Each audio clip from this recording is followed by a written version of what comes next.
थैली में वोट भर के आपने विधानसभा पहुंचा दिया, तो दामोदर यादव जी नहीं, जो प्रशासनिक लोग हैं वो आकर आपकी धैर्य पर पूछेंगे कि आपकी क्या सेवा करना है। तो बड़े भाई चंद्रशेखर आजाद जी के संघर्ष को हमें समझना होगा। हमारे बड़े भाई आदरणीय भोपाल से आए हैं मुख्य अतिथि के रूप में, उन्हें हम सब लोगों को सुनना है। मैंने समय ले लिया है, क्षमा चाहूंगा यदि ज्यादा समय हो गया, कोई दिक्कत नहीं है। अब मैं कि छोटी सी बात कहूंगा कि तोपों और तलवारों से कब कब इतिहास बदलता है, तोपों और तलवारों से कब कब इतिहास बदलता है। जिस ओर जमानी चलती है उस ओर जमाना चलता है, उस ओर जमाना चलता है। इन्हीं शब्दों के साथ में अपनी वाणी को विराम देता हूँ। जय भीम, जय भीम आर्मी, आजाद समाज पार्टी जिंदाबाद, चंद्रशेखर भाई जिंदाबाद, प्रियंका भाई जिंदाबाद। बहुत बहुत धन्यवाद। अब मैं आमंत्रित कर रहा हूं, काफी दिनों के बाद, लगभग 7-8 महीने के बाद आपके बीच में बाबा साहब के मूर्ति की स्थापना के लिए जैसे ही संघर्ष का नंबर आया, वैसे तो बहुत दिनों से सोशल मीडिया पे सक्रिय थे, लेकिन जैसे ही लगा कि अब संघर्ष में मेरी जरूरत है, वो तुरंत उठ करके आप लोगों के बीच में आ खड़े हुए। संघर्ष के का दूसरा नाम पूरे मध्य प्रदेश में किसानों की, बहुजनों की आवाज बुलंद करने वाले आजाद समाज पार्टी के वरिष्ठ नेता, दलित पिछड़ा समाज संगठन के राष्ट्रीय अध्यक्ष बड़े भाई माननीय दामोदर सिंह यादव जी को जोरदार तालियों से स्वागत करें। माननीय दामोदर यादव जी खड़े होकर एक बार ताली बजा दो।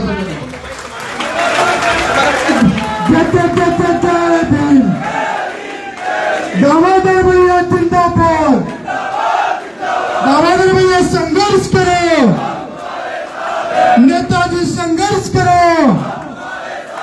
जय जय जय जय जय भीम, जय जय जय जय जय भीम।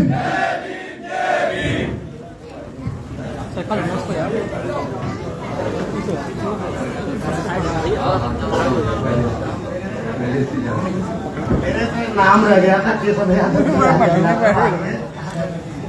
मुकेश यादव।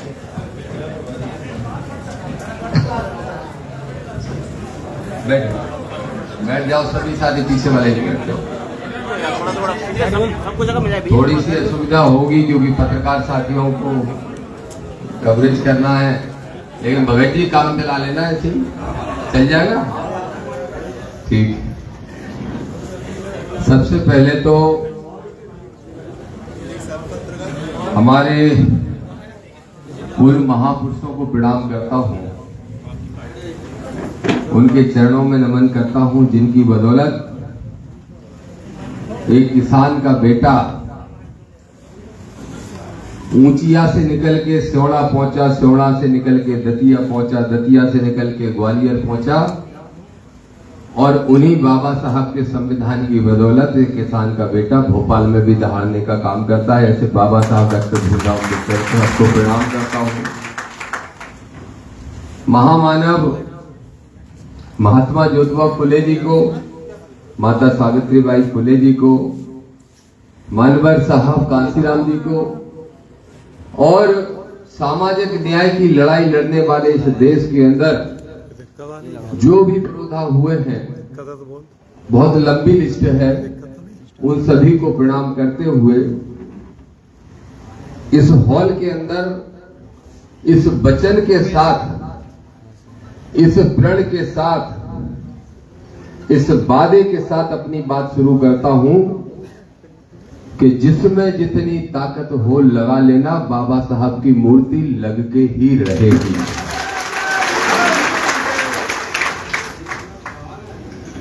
मुझे मालूम है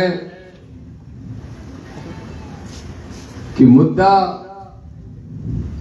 सिर्फ ग्वालियर का नहीं रहा, दूसरों को भी देखो, मुद्दा सिर्फ मध्य प्रदेश का नहीं रहा, और आप कह रहे हैं राष्ट्रव्यापी बन गया। मैं तो ये कहता हूं कि मुद्दा अंतर्राष्ट्रीय बन गया है। आज इस मंच पर जो हमारे पार्टी के साथी बैठे हैं, नेता बैठे हैं, पार्टी के प्रदेश अध्यक्ष, जिन्होंने वास्तव में बहुत कम समय के अंदर मेहनत करके संगठन को मजबूती प्रदान करने का काम किया है। ऐसे सत्येंद्र विद्रोही जी को मैं बहुत बहुत साधुवाद देता हूं, धन्यवाद देता हूं। हमारे नौजवानों के नेता दोनों ही मेरे सभी ज्यादातर जो नौजवान साथी हैं वो मेरे छोटे भाई के समान ही हैं, चाहे सम्मानीय अनिल गुर्जर जी हों और चाहे सम्मानीय रामप्रीत जी हों। ये वो लोग हैं जो जोश और होश का मिश्रण है। किसी में जोश ज्यादा है तो किसी में होश ज्यादा है, और जब जोश और होश मिलता है तो इतिहास को रचने वाली घटनाएं होती हैं। इसलिए मैं ऐसा मानता हूं कि इस मंच पर जो साथी बैठे हैं वो सिर्फ मिशन के साथी तो है ही, मिशन के साथ साथ ध्यान रखो कि वो मजदूरों की लड़ाई लड़ने वाले हैं, गरीबों की, किसानों की लड़ाई लड़ने वाले हैं। इसलिए आज वादा करके जाना मुझसे कि मैं आपके बीच में कम समय भी दूं तो चलेगा, लेकिन जब ये साथी जो इस मंच पर बैठे हैं आवाज लगाए तो पूरे ताम झाम के साथ, पूरी टीम टाम के साथ ग्वालियर में आके लड़ाई लड़ने का काम आप सब साथी करो। मंचासीन पार्टी के बहुत सारे और हमारे साथी नेता बैठे हैं। डॉक्टर प्रदीप बंडोलिया जी, चश्मा लगा लूं? पास की नजर थोड़ी कमजोर हो गई है, पास वाली, दूर वाली तो अच्छी है, वो दिख रहे हैं सब वहां के, पढ़ने में भी आ रहा वहां क्या लिखा है। खेमराज बौद्ध जी, रामेश्वर सोलंकी जी, सुनील रामपुरे जी, मकरंद बौद्ध जी, केशव यादव जी, मुकेश यादव जी, दीपक इंदौरिया जी, नरोत्तम जाटव जी, परवेंद्र घोरपड़े जी, परवेंद्र पे केस लगाया ना, अच्छा, सुषमा जी, रीना खरे जी, गिरिराज बौद्ध जी, सोनू गौतम जी, विवेक सोलंकी जी, ये क्या नाम लिखा लास्ट में, भोलू मंडेलिया जी, हमारे ऐसे संघर्ष के साथी जो हमेशा जेल जाते रहे, नासिर बख्श मंसूरी जी, जब जब हम आंदोलन करते थे ये हमेशा जेल जाते थे, कहां है, गिरिराज गुर्जर जी, और किसी का नाम रह गया हो तो क्षमा करना, कमल कुशवाहा जी, नवाब भाई, बलबहादुर जी, सब समझ लेना कि हमने सबके नाम ले लिए, क्योंकि फिर ट्रेन पकड़ना भी है, पहुंचना भी है, और ट्रेन इसलिए पकड़ना है कि ये आंदोलन जो आज ग्वालियर में जिसमें मैं हिस्सा बना हूं, उसका हिस्सा बनने के साथ साथ इसी आंदोलन को भोपाल राजधानी के अंदर भी छेड़ने का काम करना है, इसलिए मेरा भोपाल पहुंचना जरूरी है। तुम लोगों की तालियां इतनी कमजोर होगी ये मैंने सोचा तो नहीं था। क्यों फलिया जी, अगर जोश में पटेल कमी दिखेगी तो कैसे लगाओगे अंबेडकर साहब की मूर्ति, कैसे लगाओगे बाबा साहब की? ना मूर्ति लगा पाओगे, ना अपने हक अधिकार पा पाओगे। वही तो कारण है, हम 80 हैं, हम 85 हैं, हम 90 हैं, हम 95 हैं, ऐसे है 90-95।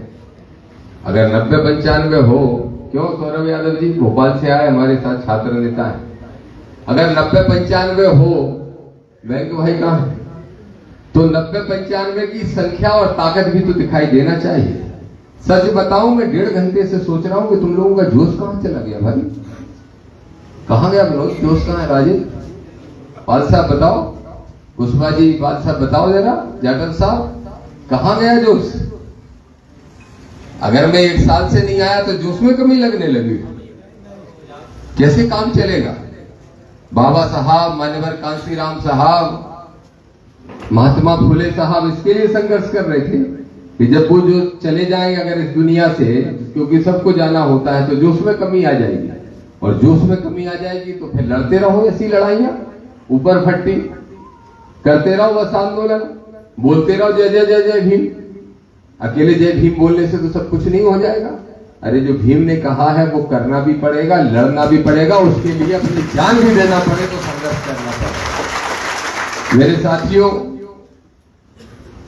अभी यहां साथी कह रहे थे, बहुत सारे साथियों ने चर्चा की कि चुनाव लड़ा दामोदर जी ने और अच्छे मत प्राप्त किए। मैं एक बात सुरेश भाई कहना चाहता हूं, मुझसे एक गलती हुई साथियों इस चुनाव के अंदर, और वो गलती का बड़ा खामियाजा भुगतना पड़ रहा है आप लोगों को और इस संभाग के कम से कम लाखों लोग। और गलती ये हुई कि एक पार्टी जिसमें मैं प्रदेश उपाध्यक्ष था कांग्रेस के अंदर,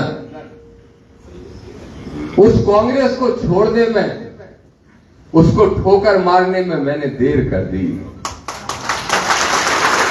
अगर ये निर्णय, नवाब भाई तुम तो पहले से कह रहे थे, सुरेश भाई, अगर ये निर्णय पहले ले लेते अपन तो तुम्हारे हीरपुरा, गोहाना, इकोनार से लेके और मंगरौल तक कोई भी पोलिंग नहीं हारते। बस ये निर्णय 15 दिन पहले और ले लेते अनिल भाई, रामप्रीत भाई, अध्यक्ष जी, सिर्फ 15 दिन पहले 45-47 गांव ऐसे रहे जिनमें मैं वोट मांगने क्या शकल दिखाने नहीं जा पाया। इंदरगढ़ के वार्ड, क्यों ध्रुव सेवड़ा के वार्ड, कोई वार्ड में हम जा पाए? 2 शहर पड़ते हैं, दोनों के 60 वार्डों में नहीं जा पाए वोट मांगने। और तब भी मालूम, हमारी ही विचारधारा की एक और जो पार्टी है, उससे हमारी ही बिरादरी के एक साथी को लड़ा के 12-13 हजार वोट काट लिए गए। अगर वो षड्यंत्र भी नहीं किया जाता तो अपन 16 दिन में ही विधायक बनने वाले थे। लेकिन ये सब षड्यंत्र तो होते हैं। गलती मेरी है, अपराध मेरा है कि मैं नहीं समझ सका कि सामंतशाही दामोदर के खिलाफ षड्यंत्र करेंगे। मैं नहीं समझ सका कि कांग्रेस किसी कीमत पर किसी बहुजन आंदोलन के आदमी को, जो बाबा साहब की जय बोलता है मंच पर खड़े होके, जो कमलनाथ और दिग्विजय सिंह को बाबा साहब की जय बोलने के लिए मजबूर करता है, उसको कांग्रेस कभी टिकट नहीं देगी। ये बात समझने में मुझसे देर हो गई। भाई चंद्रशेखर आजाद, मेरे पुराने दोस्त, पुराने मित्र, पुराने मिशन के साथी और हमारे नेता, अगर भाई चंद्रशेखर की आवाज, चंद्रशेखर आजाद की बात मैंने समय से मान ली होती तो मैं दावे से कहता हूं, जो बात हम लोगों के बीच 1 साल पहले हुई थी, आज कह रहा हूं कि अगर वो बात मैंने उनकी सुन ली होती, समय से मान ली होती, तो आज जो सत्येंद्र विद्रोही जी कह रहे हैं, हम 10 विधायक को पिछले ही चुनाव में इस संभाग से जिता के ले आते हैं, गारंटी की बात। लेकिन साथियों, जब जागे तभी सवेरा, जब जागे तब सवेरा। और दामोदर यादव चुनौती से कहता है, कितने वोट से हरा पाए तुम बीजेपी कांग्रेस दोनों मिलके हमें? कितने से? 10,000 से? तो अगली बार कितने से जिता लोगे बताओ? 40,000 से जिताओगे? 40 से जिताओगे? तो सुन लो, जब तुम हमें जिता के पहुंचा दोगे लड़ने के लिए, जैसे हमारा भाई, हमारा लीडर लोकसभा के अंदर लड़ता है, अगर मैं विधानसभा में बैठा होता तो मोहन यादव का कुर्ता फाड़ देता ग्वालियर के मुद्दे पर। कुर्ता फाड़ देता और कहता कि अगर तुम मुख्यमंत्री बने हो तो इसलिए नहीं कि तुम हाफ पैंट पहन के आरएसएस की शाखा में जाते थे। अगर तुम मुख्यमंत्री बने हो तो इसलिए नहीं कि तुम मनुस्मृति जैसे बकवास किताबों का समर्थन करते हो। अगर तुम मुख्यमंत्री बने हो तो इसलिए बने हो क्योंकि मेरे बाबा साहब ने तुम्हें अधिकार देने का काम किया है, इसलिए बने हो। और आज चुनौती के साथ कह रहा हूं पत्रकार साथियों के सामने, मेरे भाइयों सुन लो जरा ध्यान से, चुनौती के साथ कहता हूं, क्या कह रहे हैं ये बीजेपी कांग्रेस के लोग? कांग्रेस के लोग कह रहे हैं, अब जग रहे हैं, अब किसी का एक बयान आ रहा है, 1 विधायक, 2 विधायक, 4 विधायक, 6 विधायक, अब होड़ लगी, होड़। कब होड़ लगी?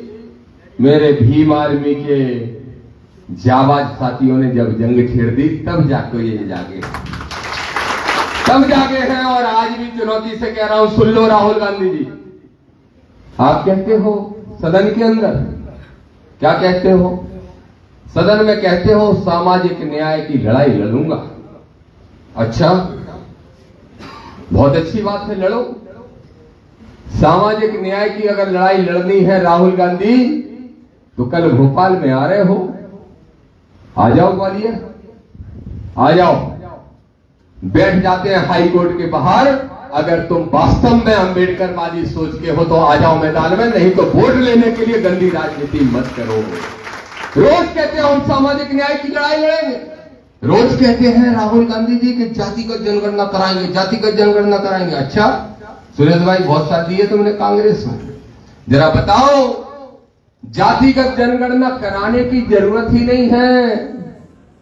तुम्हारी ही सरकार में पूरी गणनाएं हो चुकी हैं, उसके आंकड़े उजागर कर दो उसके आंकड़े उजागर। ध्यान रखो मेरे भाइयों, जो साहब कांसीराम साहब कहते थे वो यथार्थ सत्य है। एक सांपनाथ है तो दूसरा नागनाथ है, ये दोनों पार्टियों की हकीकत है। इसलिए जब तक हम इन पार्टियों के चक्कर में फंसते रहेंगे, मैं धन्यवाद देता हूं उन सामाजिक संगठन के लोगों को जिन्होंने बाबा साहब की मूर्ति के मुद्दे को भोपाल के अंदर, इंदौर के अंदर, उज्जैन के अंदर सब जगह आंदोलन छेड़ने का काम किया है। मैं उनको धन्यवाद देता हूं इस मंच से। आज ही भोपाल के अंदर एक आंदोलन हो रहा, वो चाहते थे, कमल कुशवाहा जी ने कहा कि भाई साहब आए और नेतृत्व करें।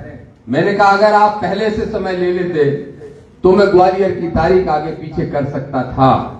और आज मैं आपके बीच में खड़े होकर कह रहा हूं मेरे भाइयों, ध्यान रखना, आपने ग्वालियर में लड़ाई छेड़ी, मैंने देखा कि भोपाल के अंदर इसकी चर्चाएं बहुत कम हो रही हैं, इसलिए मैंने सबसे पहले भोपाल में पत्रकार वार्ता की और आज फिर घोषणा करके जा रहा हूं, 15 दिन का समय दे रहा हूं, मुख्यमंत्री सुन लें। ये उनके चौबों से बात नहीं करना हमें, उनके चमचों फमचों से, क्योंकि इनकी औकात नहीं इन चमचों की कि वो दामोदर यादव से, आपके भाई से बात कर सकें। लेकिन खुलेआम कह रहा हूं, सुन लो मुख्यमंत्री जी, 15 दिन के अंदर इस समस्या का समाधान कर दो। अगर नहीं करोगे, हम तो संविधान प्रेमी हैं, इसलिए कह रहे हैं कि मामला सहमति से और संवैधानिक तरीके से निपट जाए। बोल दूंगा, ध्यान रखिए। तो मैं तो चाहता हूं कि सहमति से मामला निपट जाए, इस संभाग के अंदर वर्ग संघर्ष की स्थिति ना बने। और इसलिए ना बने क्योंकि यही संभाग सबसे ज्यादा उत्तेजित होता है जब आंदोलन का मुद्दा आता है। ये 2 अप्रैल की घटना में लोगों ने देख लिया। इसलिए प्रशासन के लोगों सुन लो, कलेक्टर, एसपी जो यहां है, क्या चाहते थे? नहीं आओ यादव जी, क्यों नहीं आओ? क्या चाहते थे कलेक्टर, एसपी? खबर है तुमको? कब चले जाएंगे लौट के, ये भी खबर रखना है।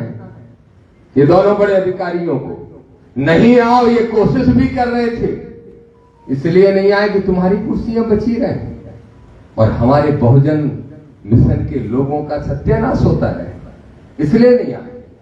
तुम चापलूसी करो आरएसएस के लोगों की और हमसे उम्मीद करो कि हम नहीं आए। अरे हम आज आए हैं, कल आएंगे और जान भी लेनी पड़ेगी तो देंगे, लेकिन बाबा साहब की मूर्ति लगवा के रहेंगे।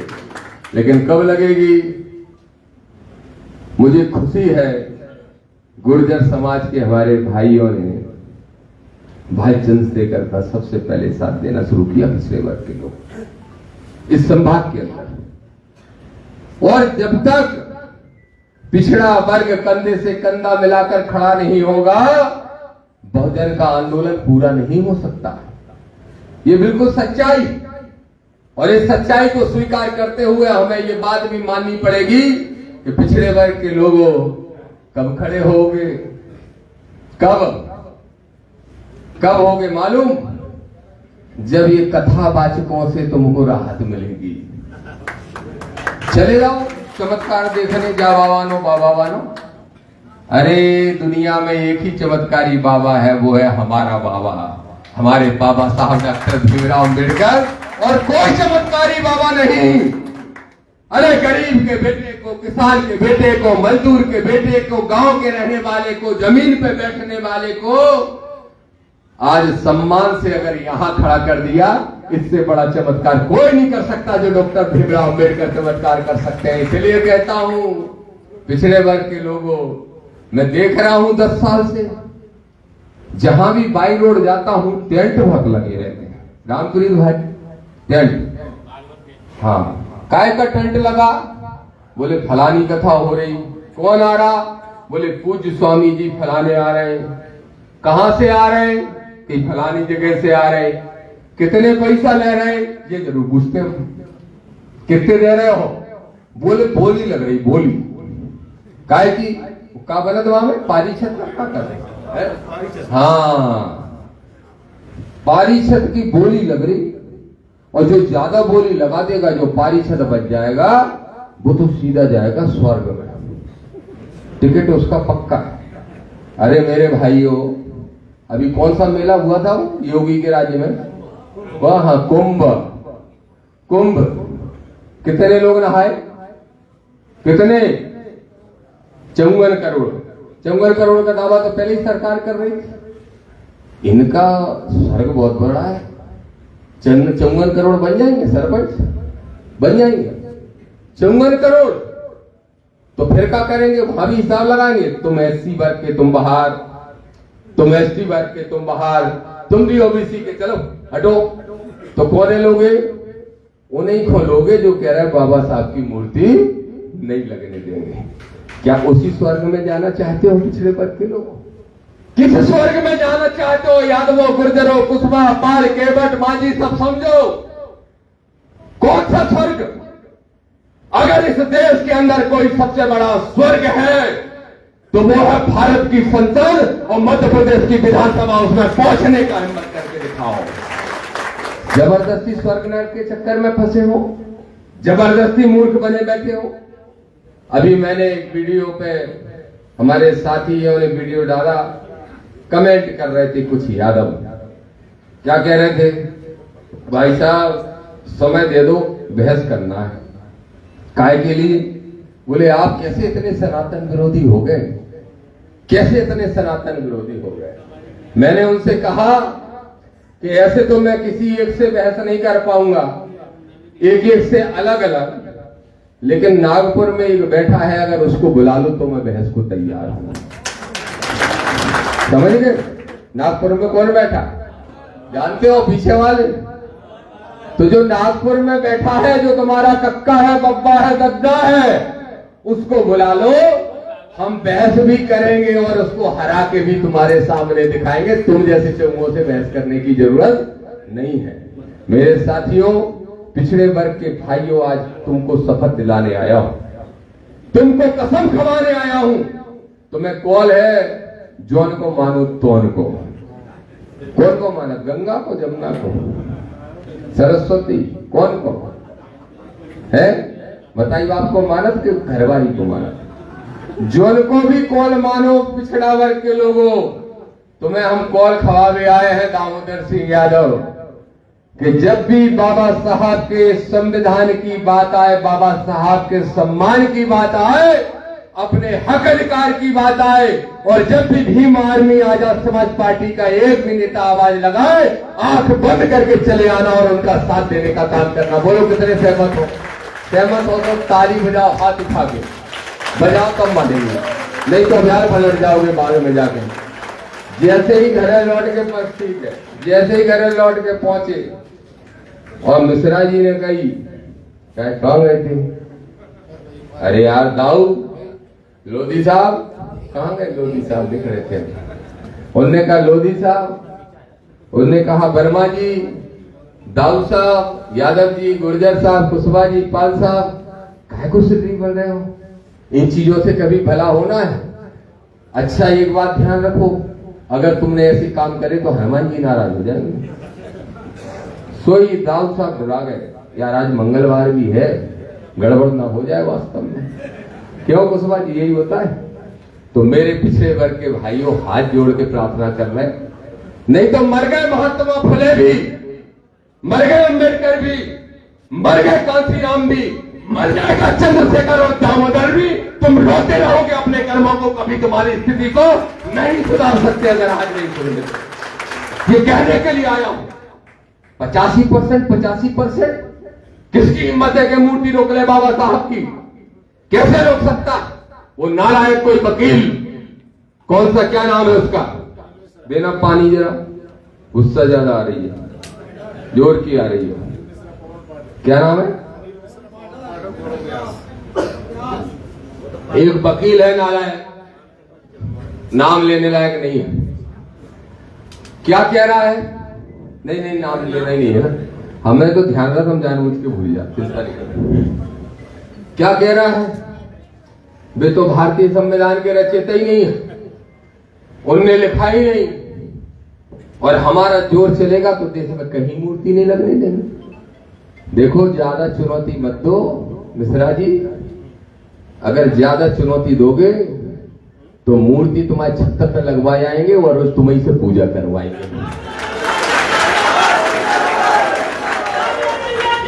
अगर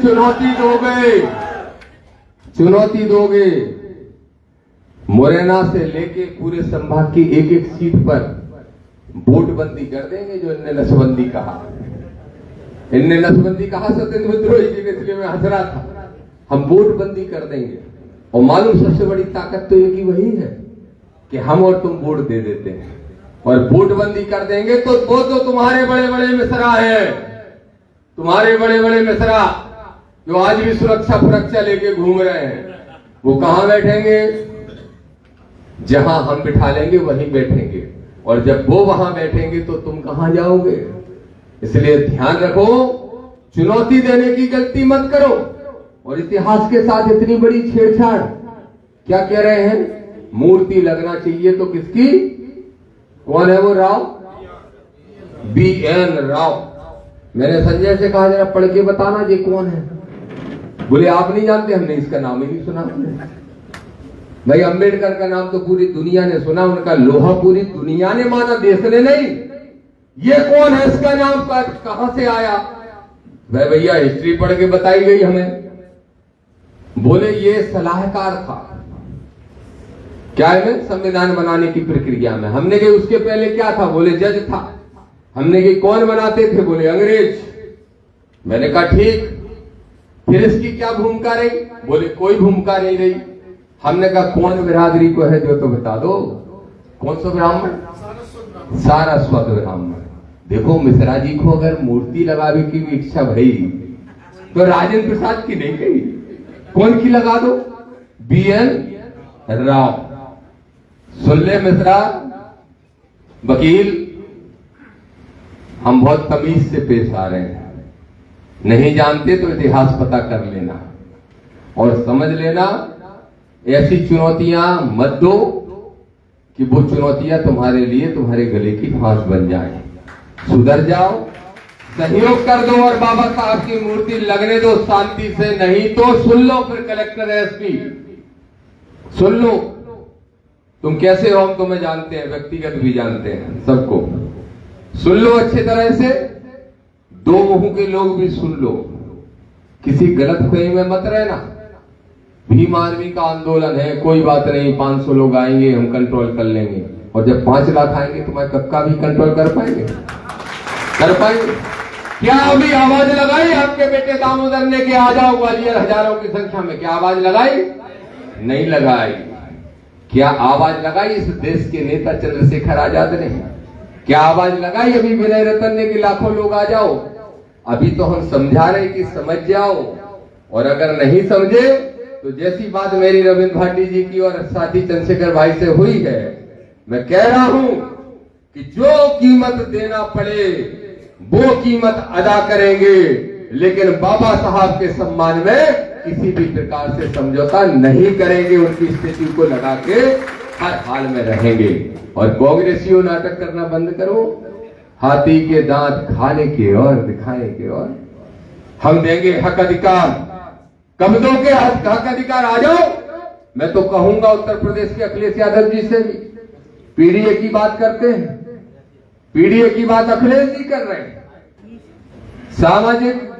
सामाजिक न्याय की बात राहुल गांधी जी भी कर रहे हैं। आ जाओ। नहीं आओगे मालूम है, एक ही शेर आएगा, और शेर का नाम है चंद्रशेखर आजा, डोंट कोई।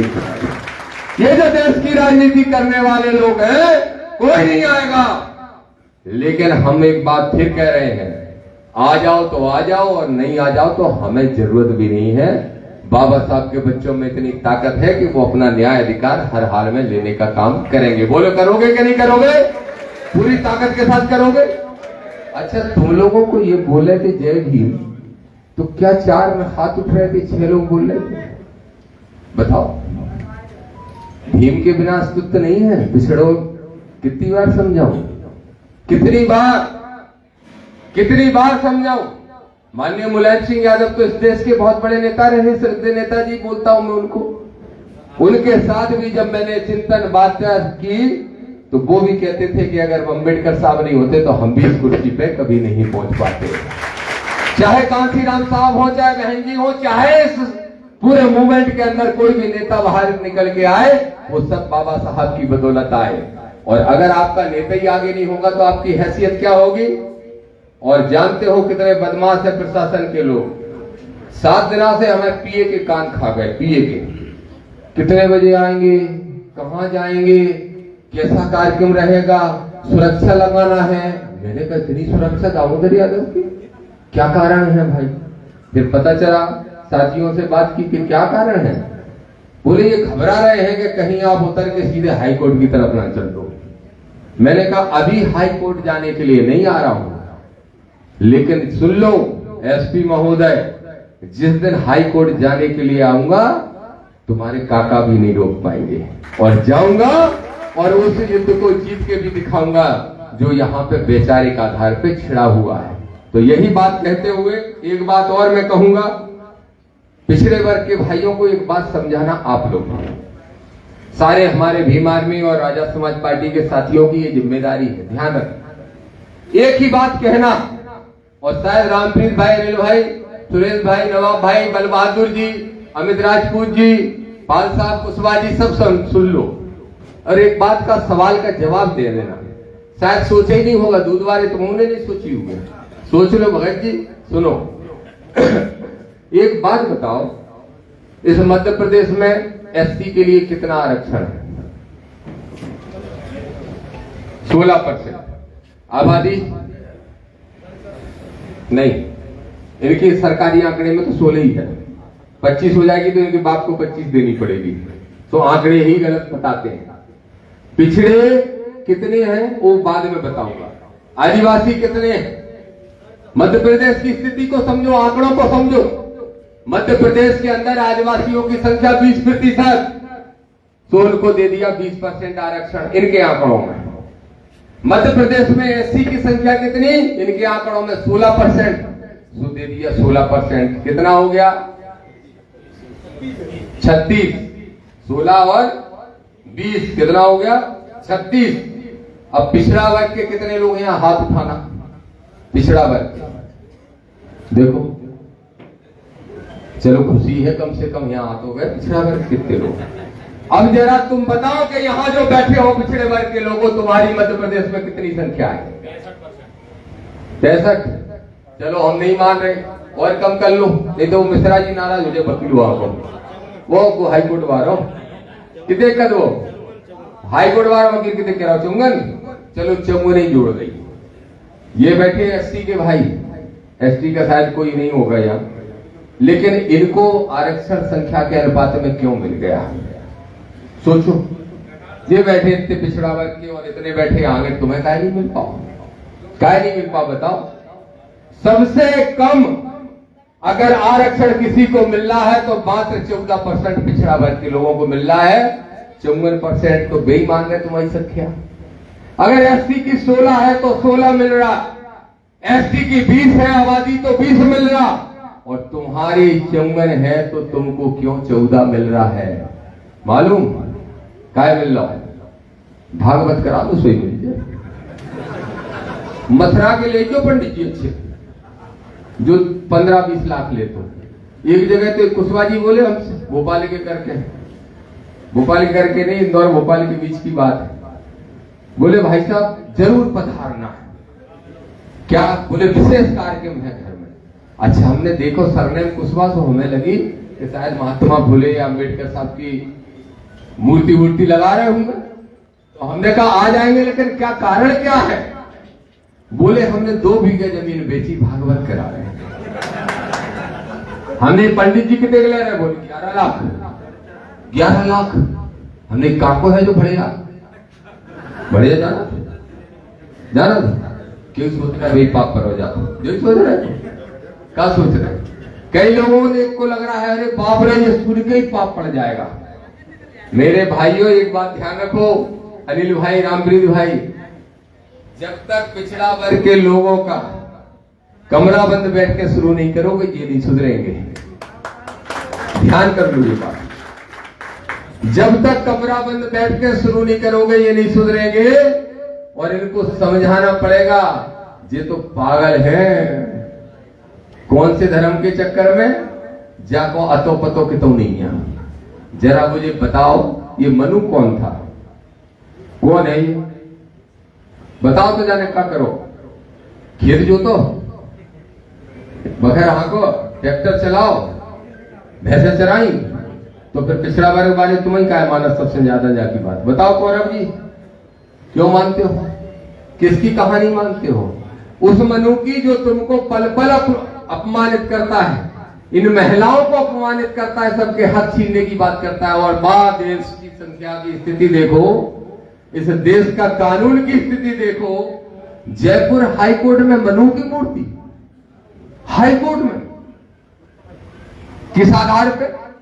अगर तुम रामकृष्ण को मानते हो, उनकी मूर्ति लगाते तो हमें समझ में आता कि तुम्हें तो चश्मा चढ़ो उनको। जो मनु को है भैया, कहां से आओ? जो मनु कहां से आओ? और कहां मूर्ति लगा रहे? हाईकोर्ट में।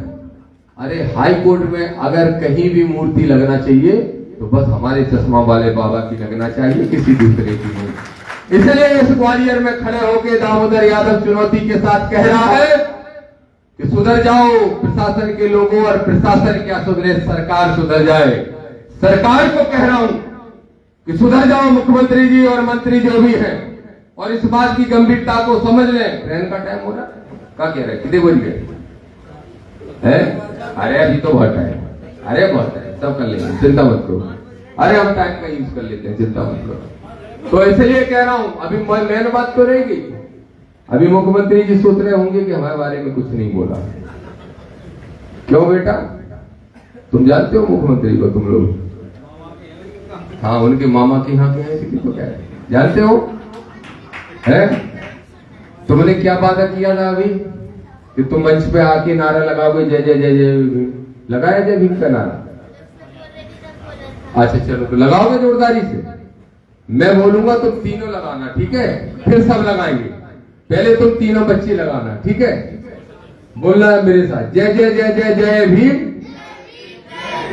एक बार और लगाओ, जय जय जय जय जय भीम। अब सारे साथी लगाओ बच्चों के साथ, जय जय जय जय जय भीम, जय जय जय जय जय भीम, जय भीम जय भीम। बस एक जानकारी आपको दे रहा हूं, और वो जानकारी यह है कि भोपाल के अंदर मैं मूवमेंट की शुरुआत कर रहा हूं, और सबसे पहले मुख्यमंत्री जी को जगाने के लिए जो गहरी नींद में सो रहे हैं इस मुद्दे पर, जानते नहीं है मालवा के आदमी, अभी यहाँ की तासीर नहीं जानते ग्वालियर चंबल की, कि कितना उनके लिए सिरदर्द हो जाएगा, ये वो जानते नहीं। तो पहले उनको जगाने के लिए एक आंदोलन 11 तारीख को पहले हमारे भीम आर्मी के राष्ट्रीय अध्यक्ष और मेरे भाई, मेरे मित्र रविंद्र भाटी जी दोनों आ रहे हैं, और विनय रतन जी आ रहे हैं। आप सारे साथी 11 तारीख को पूरी तैयारी करना, और मूवमेंट जिस तरफ जाए, जो भी उसका अंजाम निकले, बिल्कुल गांठ बांध लेना अपने नेताओं के साथ कि जो हमारा नेता कहेगा, जिधर हमारा नेता जाएगा, हम हजारों की फौज उस तरफ जाने का काम करेंगे। इसलिए 11 तारीख को सारे साथियों को आना। मैं भी आने का प्रयास करूंगा, मेरी बात हुई है दोनों से, मेरी भी कोशिश रहेगी कि मैं भी उस कार्यक्रम में आऊं। लेकिन एक आंदोलन और मैं बता रहा हूं, क्योंकि आंदोलन सिर्फ ग्वालियर में नहीं, भोपाल में, इंदौर में, सब जगह होना चाहिए। जबलपुर भी मैं जाने वाला हूं, मेरे प्रोग्राम सब जगह बन चुके हैं, लेकिन ग्वालियर में कौन सी जगह है महात्मा फुले की प्रतिमा? नहीं, वो कौन सी जगह बोलते हैं? 6 नंबर पे महात्मा फुले की प्रतिमा लगी। हम सब वहां साथी एकत्रित होने वाले, अभी तारीख कल ही घोषित करूंगा वहां जाके, और फिर वहां से जाएंगे बाबा साहब की प्रतिमा पे, जहां पे बोर्ड ऑफिस पे बाबा साहब को माला पहनाने के बाद सीधे जाएंगे मुख्यमंत्री जी के घर पे। और मुख्यमंत्री जी अगर चाहते हैं कि उनका घेराव हम ना करें तो उसके पहले मूर्ति लगवा दें, कोई दिक्कत नहीं है। और अगर नहीं लगवाओगे तो मुख्यमंत्री सुन लो तुम्हारा घेराव करेंगे, और तब तक करते रहेंगे जब तक बाबा साहब की मूर्ति की स्थापना हाईकोर्ट ग्वालियर के अंदर नहीं हो जाती। आओ आज हम सब शपथ लें, कसम खाएं। पिछड़े वर्ग के लोगों हाथ उठा के कसम खाओ। अभी पहले बात तो सुनिए, यही तो दिक्कत है, पहले जाके तो कसम खवा देंगे, तो पहले सुन तो लो। कसम क्या खाना है? कसम ये खाना है आज कि ग्वालियर में बाबा साहब की स्टेच्यू के मामले में जो भी मूवमेंट होगा और जो भी तारीख तय की जाएगी, एक नहीं 20 भी आंदोलन होंगे तो 20 बार आप सारे साथियों को आना पड़ेगा। बोलो हाथ उठा के तैयार हो? आओगे पूरी ताकत से आओगे? इस लड़ाई को पूरी ताकत के साथ लड़ोगे? ठीक है, बहुत बहुत धन्यवाद। मेरे स्वास्थ्य को लेकर सब चिंतित थे और चिंतित होना भी चाहिए। तुम्हारा लाडला, तुम्हारा घर का सदस्य 1 साल तक गायब। देखो एक बात सुन लो, बात यह है कि मैंने सोचा था कि मैं 2026 के पहले किसी भी राजनीतिक और सामाजिक कार्यक्रम में नहीं जाऊंगा। ये रामप्रीत भाई, सत्येंद्र विद्रोही जी, अनिल गुर्जर जी, तीनों से मेरी बात हुई थी और मैंने कहा था कि अभी नहीं आऊंगा, अभी 1 आध साल किसी का